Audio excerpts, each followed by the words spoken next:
What is up, weather enthusiasts? I'm your host, Pat's Path Predictor. Let's get right into the weather. Alright, so here's the situation we have for you, ladies and gentlemen. We have a lot to talk about today, as we have the remnants of Gordon over here, a subtropical system trying to organize and develop just to the west of it, and we have the area of interest in question, the main event that I've been watching over here in the Caribbean Sea. We're going to be going over all of that today.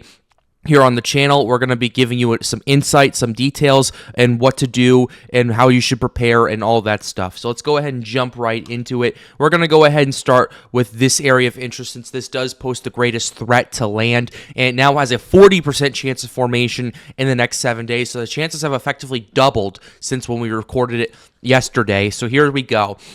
A broad area of low pressure could form by early next week over the western and northwestern Caribbean Sea.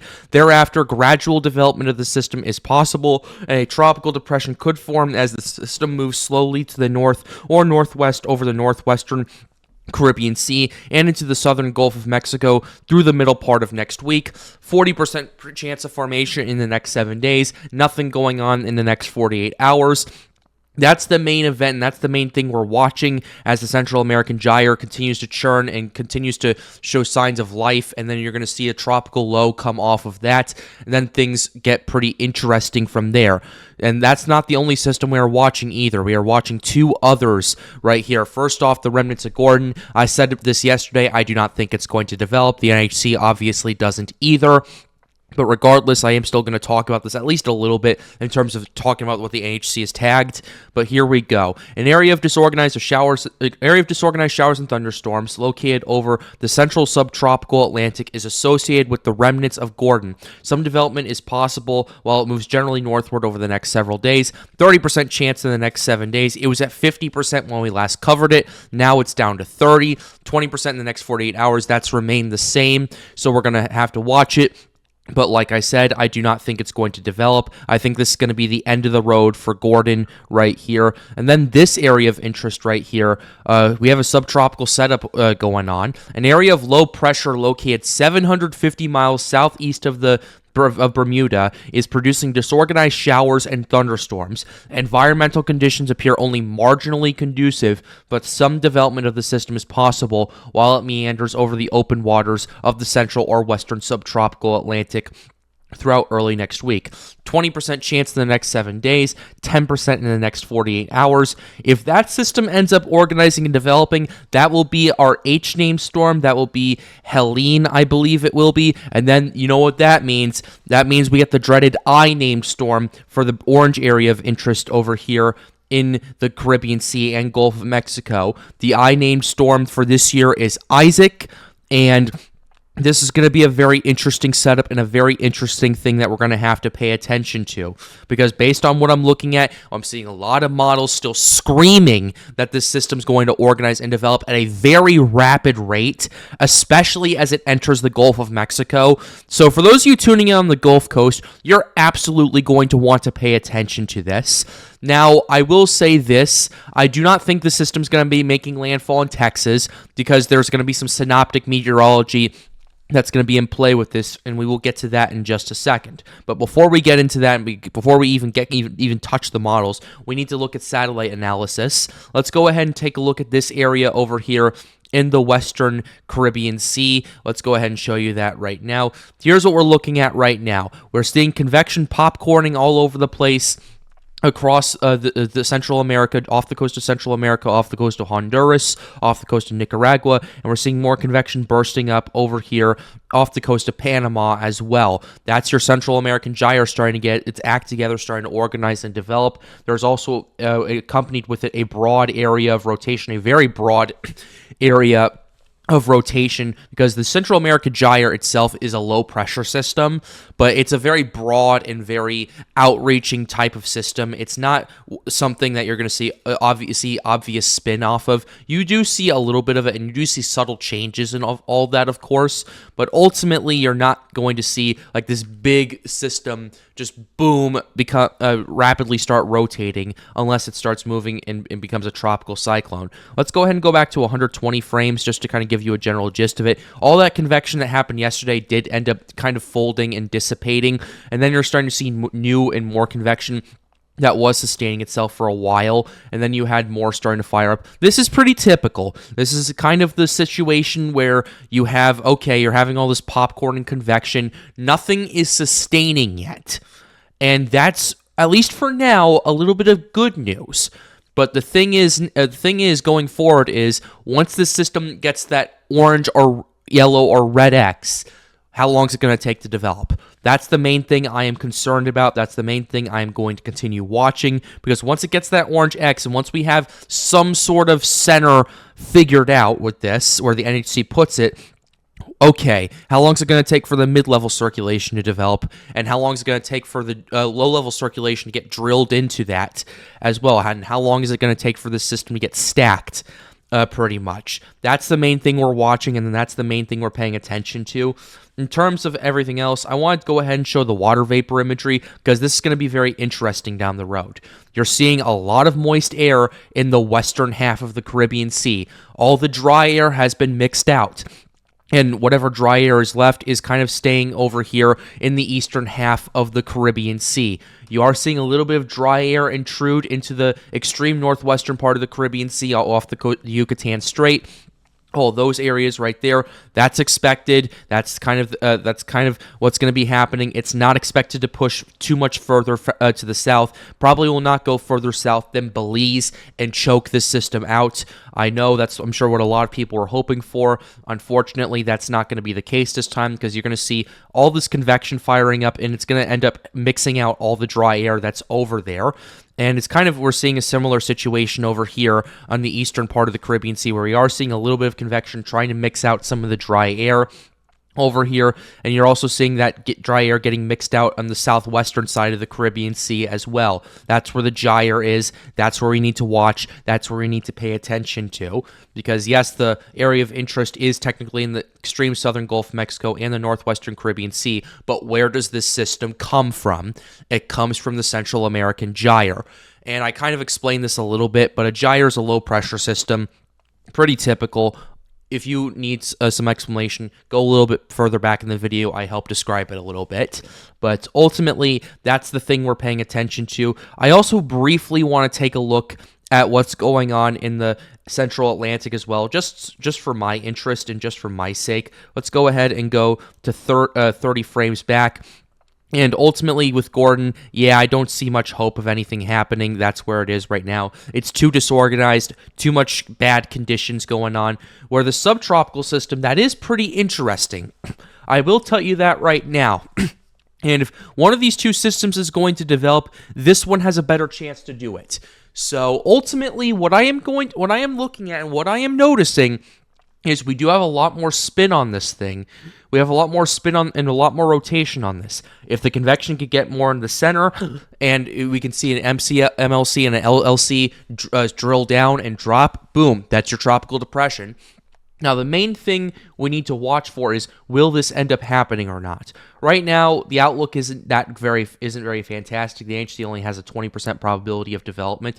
But I will say this. They did not have this tagged until recently. This was just a few hours ago. This is actually just 12 hours ago from the last advisory, the first advisory that was tagged. So there is something right there to pay attention to, and if those chances increase, we're going to have to monitor it, and I might have a little bit of a heightened sense of urgency with that. Not because it's going to impact land or anything like that, but mainly because of shipping concerns, as well as potential threat towards Bermuda, that stuff right there. So that's the stuff we're paying attention to, and those are the two areas that we're watching this today in the Atlantic Ocean in terms of tropical development. This is the main one, though, in the western tropical Atlantic, and let's go ahead and show you some conditions that will prove that right here. Let's start with the global sea surface temperatures. Where it's at right now, 30-plus degrees Celsius. Very warm waters. I cannot stress this enough. these are extremely warm, and these are extremely conducive for development, especially in that part of the Atlantic Ocean, especially in the northwestern Caribbean Sea, and especially in the southern Gulf of Mexico where the loop current is off the Yucatan Strait.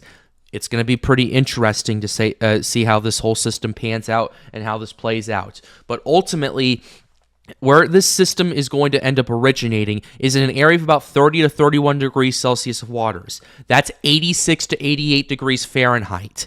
That is very warm, especially for that part of the Caribbean Sea as well. And that's my main concern with this, because you're not going to see much dry air intrude this system. You're not going to see much wind shear get in the way of the system. All it can do is go up. And this is why I'm concerned with the development time, mainly because you're going to have a scenario where, okay, we need to watch this system right now. We need to keep a very close watch on it. The main question now is, will this system develop in the Caribbean Sea and rapidly intensify there, or will it wait until it gets to the Gulf of Mexico and intensify there? Either case is really bad. And don't ask me which case is worse, because both of them are equally as bad in my humble opinion. The reason I say both are equally bad is because there's going to be a situation where a lot of people are not going to have enough time to fully prepare and do all that stuff if we have a system enter the Gulf of Mexico as a weak tropical storm and then explosively intensify, because you're going to need to keep updated with this. You don't know what to prepare for, what strength you need to prepare for. And now if this enters the Caribbean Sea and does the exact same thing, sure, you have enough time if you're in the Gulf Coast, but if you're in the Yucatan Peninsula, if you're in Cuba, you don't have that luxury, and you need to prepare for something. And preparations will not always be adequate, especially if things are rapidly escalating and the system is developing at a much faster rate than I'm sure a lot of people are anticipating. So that's what we're going to have to pay attention to in terms of the water temperatures. OHC, oh my goodness, I've been talking about this ad nauseum for quite a while. I know I keep zooming in, scrolling up and down and all that stuff, but I wanted to make this point very clear. In this part of the Caribbean Sea, due to the fact that there's no wind shear, there's little wind shear and there's not dry air to stop this, the OHC it's going to be going through is insane. This is literally pretty much an infinite amount of ocean heat content. I know it's finite and all that stuff, but there's over 200 OHC in some of these spots. And for hurricane systems like this, and considering how expansive it is, that's pretty much unlimited, infinite in terms of that one system. Now, if another system organizes after that, it'll have a little bit less, of course.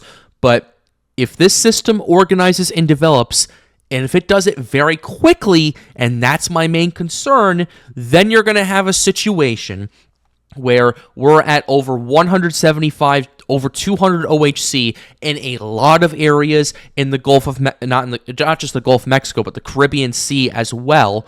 And you're going to see the situation play out where, okay, things are starting to get a little interesting. Oh my goodness, this system's rapidly organizing and rapidly intensifying.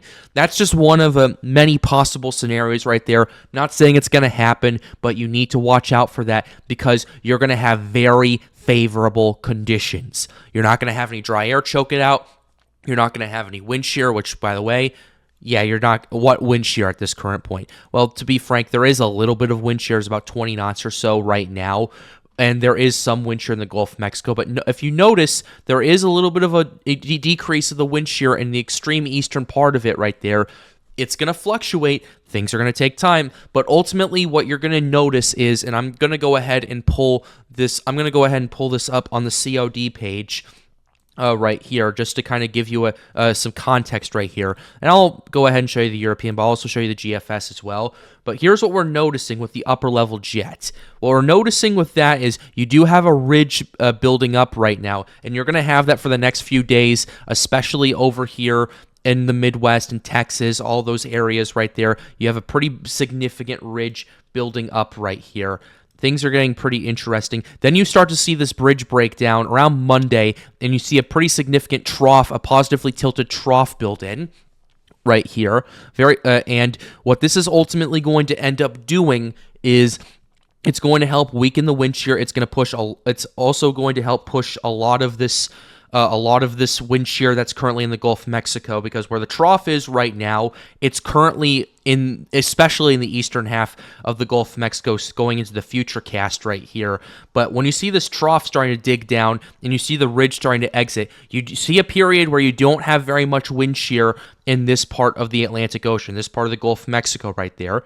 So ultimately, that's the window it's going to probably take, and that's the window of opportunity that it has to organize and develop in the Gulf of Mexico, because there's not going to be much wind shear because the ridge is taking it all the way. Yes, there's a trough digging down right there, and that might end up pushing it towards the eastern half of the Gulf Coast. Like I said, I do not think this is going to make landfall in Texas, or at least the extreme western part of Louisiana right now. I think those runs are a bit unrealistic, mainly due to this trough that's digging down right here. Like I said, it's synoptic meteorology that's going into play with this. Who said I was wrong with that? But anyway, that's what I'm paying attention to. And I'm also paying attention to the shear and the moisture forecast as well. I can go ahead and show you those right here, courtesy of the European. I did show you a little bit of that on the other site right here. Here's the European forecast right here. You see that trough really digging down to the Gulf of Mexico. As that ridge starts to lift, you see a area of low wind shear in the Gulf of Mexico right here, and that's expected to last for quite a while. And I am noticing there is a little bit of a wind shear over here in this part where the system is just north organizing and developing. I'm pretty interested because I'm not sure how much of that is wind shear, and I'm not sure what that's ultimately going to do, because it's in an angle right now where it could help enhance the outflow, kind of allow the system to consolidate and potentially organize from here on out right there before the trough crashes into the Gulf of Mexico right here. That's pretty interesting, at least according to the European. Let's go ahead and show you the moisture component right here. Here's the moisture that we have. You are going to see, yes, you are seeing some dry air right there, but you are seeing a massive moisture infusion going on in the next 3 days. That's going to give the system ample amount of moisture to organize and really ramp up in development. And keep in mind, this moisture will stay, and it's relatively moist. It's very persistent. It's very good moisture right here. And that's stuff we're going to have to pay attention to. Also, doing our daily check on the ensemble runs, we'll start with the GFS, and we'll use the 0Z ensembles right here just to kind of give you some context. 0Z ensembles, majority of them want them impacting Florida right here. And look how strong the GFS ensembles are right here. Let me go ahead and move this over to show you this. But look at how the ensembles are really ramping up in intensity right here. Looking at the 12Z as well.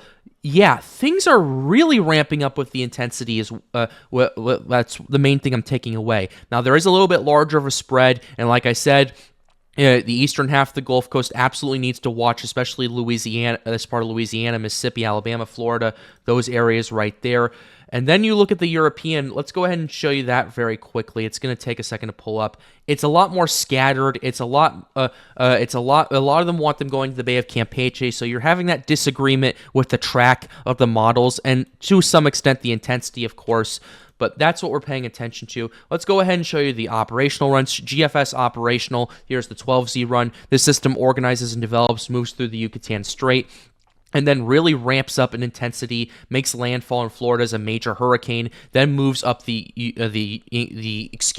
coast of Florida right here, not the coast, the east coast right there. I'm stammering a little bit. And let's go ahead and also show you the CMC as well. CMC has the system organizing and developing, maybe impacting the Yucatan Peninsula, and then this system impacts Louisiana as a Category 2 hurricane. So you're seeing still a lot of these operational runs really ramp up and really escalate the situation. I want to, just out of curiosity, pick up the Icon run. Okay, yeah, the Icon run also wants the system to organize and develop right here as well. But I am also noticing a bit of a kind of a discrepancy here in terms of the operational and the ensembles. The ensembles are trending further to the east, and the operational runs are trending further to the west.